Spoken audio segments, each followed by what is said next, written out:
Good morning. I'm Silvana Birchenough. Thank you very much for this kind invitation to attend the ESME Marine Ecosystems Conference this year. Unfortunately, I'm not able to join you in person. Therefore, I'm sharing with you my thoughts over a recording presentation. Welcome to the ESME conference. I'm delighted to be able to give you a little bit of overview in terms of my work, my research, my collaborative connections.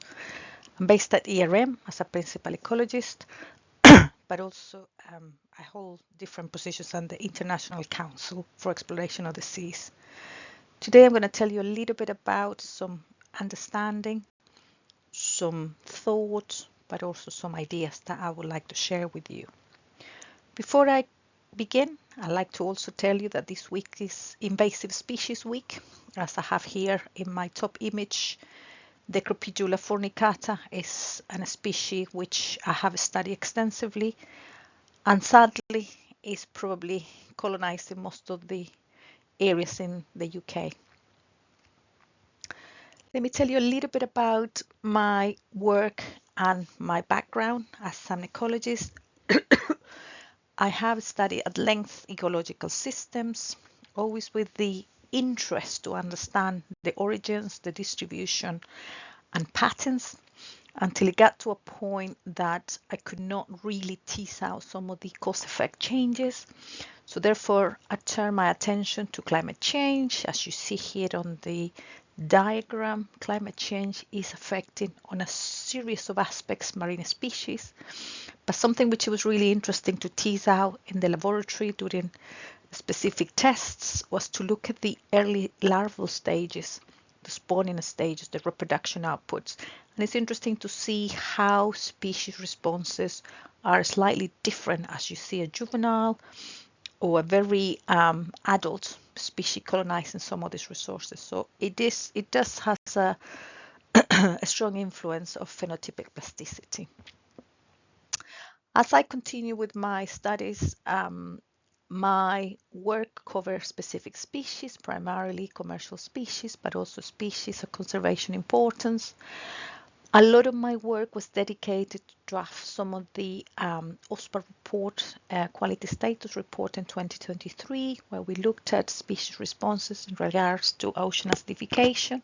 These are the changes on pH.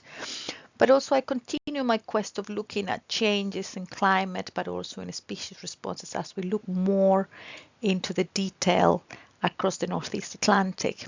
And as a result of the Climate Change Symposium recently in 2022, these are every 5 years, we got together with several colleagues to look at some of these changes to try to tease out some of the understanding. But also this was a really important session because we're only not looking at the physical changes observed in marine ecosystems, but also the biological responses and also the human dimension, the social aspects of how these responses are really shaping not only the ecosystems in which we work on, but also we see that there is a lot of changes in terms of directions and also considerations when we study some of these ecosystems. Excuse me. So as I continue some of my work and some of my research, one of the really very important tools I always have rely on heavily is time series. Time series, like in any type of studies, are very, very fundamental tools. It'll help us to look at specific responses, whether you're looking on a trend on a localized scale, whether you're looking across seasonalities, whether you're trying to meet a legislation on a national or international level. But also as we're starting to really use time series, we can look at the responses of the marine protected areas. We can assess responses of the cumulative effects, environmental impact assessments, for example, or we can look at indicator trends. So in an ecosystem-based assessment context, when we combine this type of time series are really important, not only just on the climate level. On a practical sense, when you look at information from time series, you can help to support early career researchers. We can look at funding. We can look at projects in which you can bring projections into the table to predict, but also to analyze trends. And this is really valuable type of approaches. And today, as all of the information that they will be presented in the program, the data, the time series is something that is extremely important. Whether you're looking at methods, whether you're looking at applicability, whether you're looking at suite of techniques, data and time series remain one of the most important aspects of the work, ecological sense. I'm an ecologist by training, so I couldn't resist to put this image here. This is a really nice crab just in the middle. The benthos is highly important. I know you're going to talk about today later on about benthic systems onshore and offshore, but also the relationship between the benthos with other ecological receptors like the pelagic systems, for example, are really important. Benthic systems, benthic organisms are really sentinels of change. They accumulate, they help us to understand seafloor changes, but also help us to really tease out functions in the marine environment. We do know that they are responsible for nuclear cycling, provision of higher trophic levels, and obviously carbon storage. But any acquisition of any data that you do or any type of marine monitoring, depending on the types of scale, determine on the type of assessment you're doing, we'll need to actually distinguish what is it that you're looking for, what is the level of variability, what is the level of change over time. So here in my diagram, as you look at the different types of scale, the different types of interactions, depending on what type of repeated level of observations, whether they are field sampling over a period of time, shorter periods like 5 or even medium-sized periods like 10 years, they need to be obviously checked, they need to be quality controlled, and it's important that we look at uniform ways of how we carry on the sampling strategies, whether they are over extended periods up to 40 years, for example. We need to be able to be consistent to make sure that the technique, the data, and the observation can actually help us. In the majority of cases, ecosystems do have a natural level of variability, so it's very crucial that we actually are able to tease out some of these changes with the relevant scale. But again, as we look at long-term series, which is something that is really important and very crucial, the type of fundamental knowledge, what is it that we really want to look at in here? And a lot of the discussions I have had recently with collaborators and people that are looking at time series assessments, what is it that you're looking at? You're looking to monitor an ecosystem state, or you're looking to achieve a management objective. It is really important to define what type of objectives these are, but also what type of hypothesis you're going to look at, what are you going to test. Again, you will have different types of stressors and you will have different types of management strategies. But ultimately, you as a scientist, as a researcher, don't want to really expect any unacceptable changes in your system. So it's really fundamental that you set up and distinguish the long-term objectives and the data that will enable you to look at management purposes. Again, when you look at any type of purposes, some of us in some cases will be looking at analysis of the long trend because we want to know what the system is like, what is it doing, but also variability of that system. What is it that we really want to tease out and assess? But also, again, what are the relationships? Do we have other stressors? Do we have other types of signal? And of course, experiments or results or calibration will play a very strong part here if we are doing further understanding of future predictions, for example, or validations of these predictions. I'm sure Mike Elliott will be telling you later on as well a little bit more about management objectives and applied science. So in my thinking and in my excuse me, collection of information when we look at analysis of time series, I went through all of the details from the needs through the target indicators, through the methodologies available, the intercalibration, the variability, whether you're looking at programs with the detailed type error 1 or error 2, for example, challenges, whether you're monitoring or your long-term time series is facing climate change, so you have a background of changes, or whether you're looking at ecosystem level indicators because we are towards moving the ecosystem-based management, what can we see? What can we look at? What can we actually bring these natural systems in which we can study? So opportunities. When we're looking at opportunities, one thing that comes to mind, which I've been extremely actively engaged in this type of work, whether it's research or advice, is the presence of man-made structures. And this is something that perhaps is bringing even more questions to our ability to understand some of these systems, whether you're looking at fixed platforms or floating platforms, or presence of cables or presence of oil and gas platforms. The information that you need to look at in terms of wider ecosystem responses is really important and is crucial. Put some examples here how on an international European level, ICES already has been bringing some of us to look at what is it that we know in terms of offshore renewables, what is it that we can understand, what is it that we can tease out in terms of cumulative effects. And we populated this advice for the European Commission. It's just been published back in April. So again, it shows us that we are collaboratively bringing some of this knowledge together. I will welcome you to read it. It is available online, but equally in a more direct, informed science to ecosystem-based management. My colleague Nadia Papalouplous, with many of us, have looked at also this type of assessments. What is it that we need to consider? I'm sure Mike will also be covering some of these aspects as well in his talk later on. But again, the point here is that we have a real opportunity. I know man-made structures is something that is happening all across the North Sea.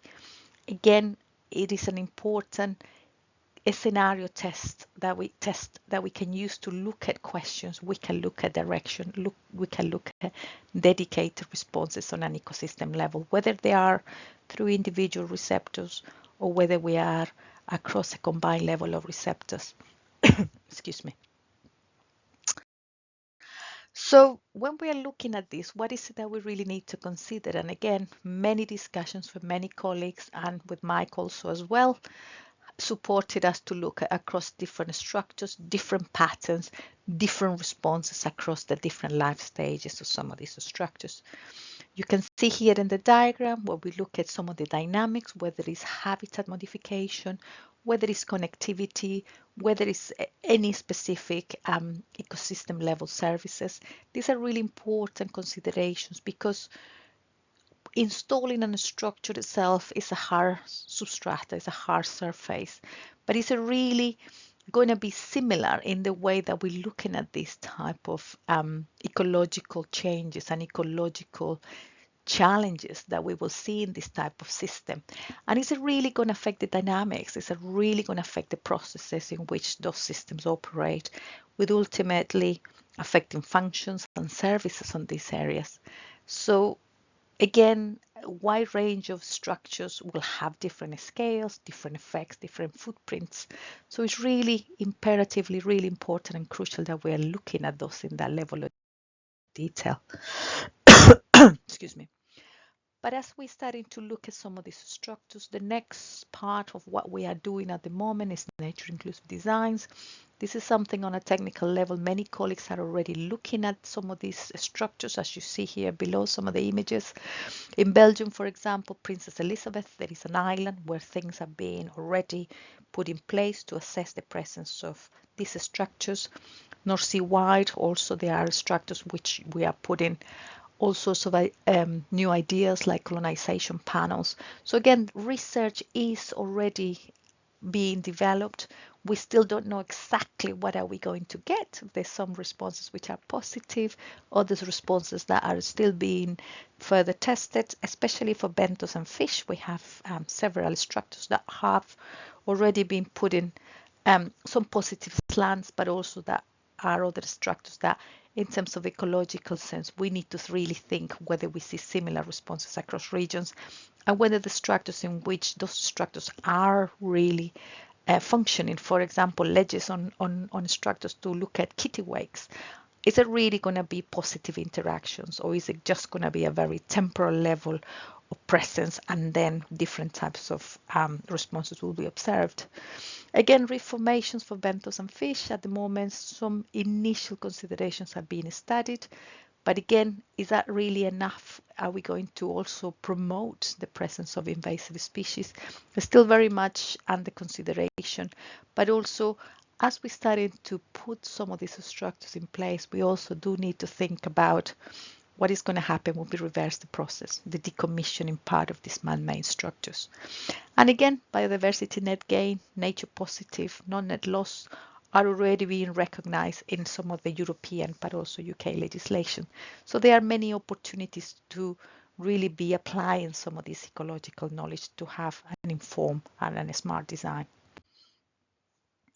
But of course, as always, we need data, we need information. This is a new collaboration with colleagues in the Netherlands, in Germany, UK, but also help us to really tease out what is it that we really need. This is the BISAR, biodiversity of benthic species and artificial structures. Again, another type of time series observations in which we bring structures together to really understand what is it that we see in terms of benthic distribution, in terms of functions and dynamics, but also help us to really understand processes like secondary production in some of these areas where we really see the structure being a place where artificial reefs are occurring.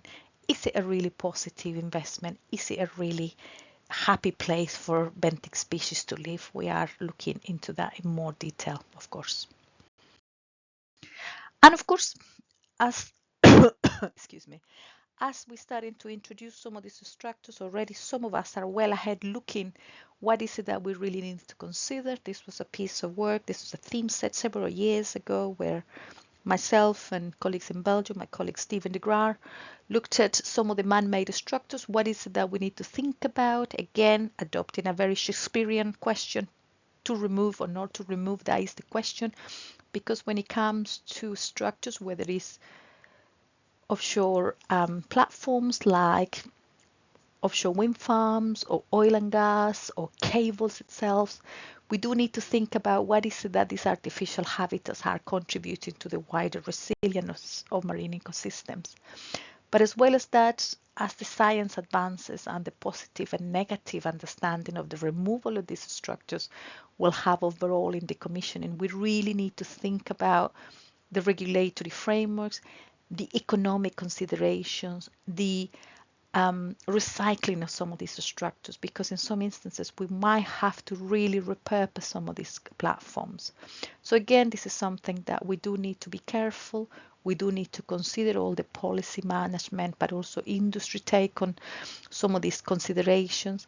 And also the discussion has to be open to the wider group of people that need to also include our society, and also make sure the society are also well informed why these platforms need to come in the first place, whether there is provision of energy, and also why those platforms should stay or should be removed further on. So just to wrap up, just to give you some food for thought, please, as I always say when I give this type of introductions, think, digest and adapt as you see fit. When we come to long-term monitoring, we do need data. It is important that data fits our needs, whether it's from the technological, from the scientific and the management issues. These things go hand in hand, nothing is segregated. We do need to think about, again, new methods, because we all like to be at the forefront, we all like to be innovative, but also as well as we collect different types of data, different type of information across different scales. It is important that we are robust in our observations and that the observations actually reflect our hypotheses, our questions. Very simple message there, always a given, but people also quite often I see a lot of papers and reports where people use data with the purpose that it's difficult to tease our responses. The traditional long-term monitoring, as I call it here, will also be supplemented with new techniques. That's inevitably, of course, we have new areas, new habitats, new ecosystems that we will have different types of information being used, whether we use the platforms as a nature inclusive designs or man-made structures. Again, the more traditional long-term monitoring will be complemented by other types of activities, whether it's platforms themselves or whether different types of equipment. Legislation always have to be fit for purpose. We know we're trying to bring in information together to understand a change or a cost-effect relationship. And as things are moving forward, the ecosystem approach to management is something that we are looking even more so, and socio-ecological aspects have to be transparent, but also have to be considered in the integration of how we're doing things. Sorry, excuse me. And again, I always say to people when it comes to data, we use a lot of the previous information being collected, but not always collect once, use many times is the right approach. Sometimes you do have to think about what was the purpose and is it really worthwhile and useful and valuable to use these data sets. So I'd like to leave you there. Thank you again for this introductory presentation. Have a great conference. And I'd just like to ask you for a couple of questions here. I'm interested in this information from your perspective. What is it that you consider the greatest marine challenges, but also our gaps in knowledge? I left my email if you want to email me. I'm happy to share the background why we need to do this. I did try Slido, but sadly, computer says no. So thank you very much again, and I wish you a great conference.